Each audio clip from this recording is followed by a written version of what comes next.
Birinchi xotiniz nimaga qochib ketgan?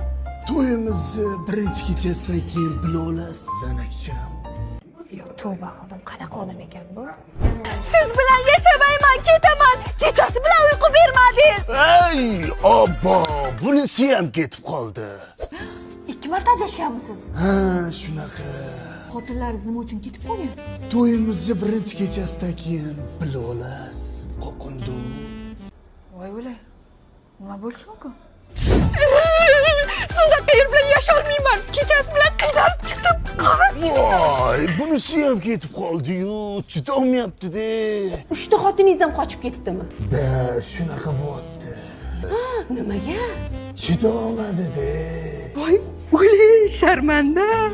Bu 3 ta xotinchi bekorga ketmagan ekan. Men ham chidolmayman, ketaman. Kelinjon, to'xtang, ketmang. Ha, bu o'g'limni birovda 4 marta uylantirdim. Hamma kelin ketib qolgan. Ha, biror aybi bo'lsa ayting. O'g'lingiz kechasi bilan azob berib chiqadi. Ishonmasangiz o'zingiz bir kecha yotib ko'ring. Nimaga unaqa ekan-a?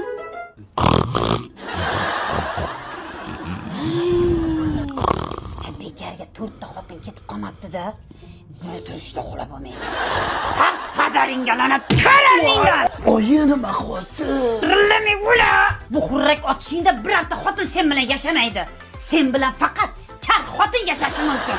Xurrak otadigan erkaklarning xotinlariga haykal qo'yish kerak ekan.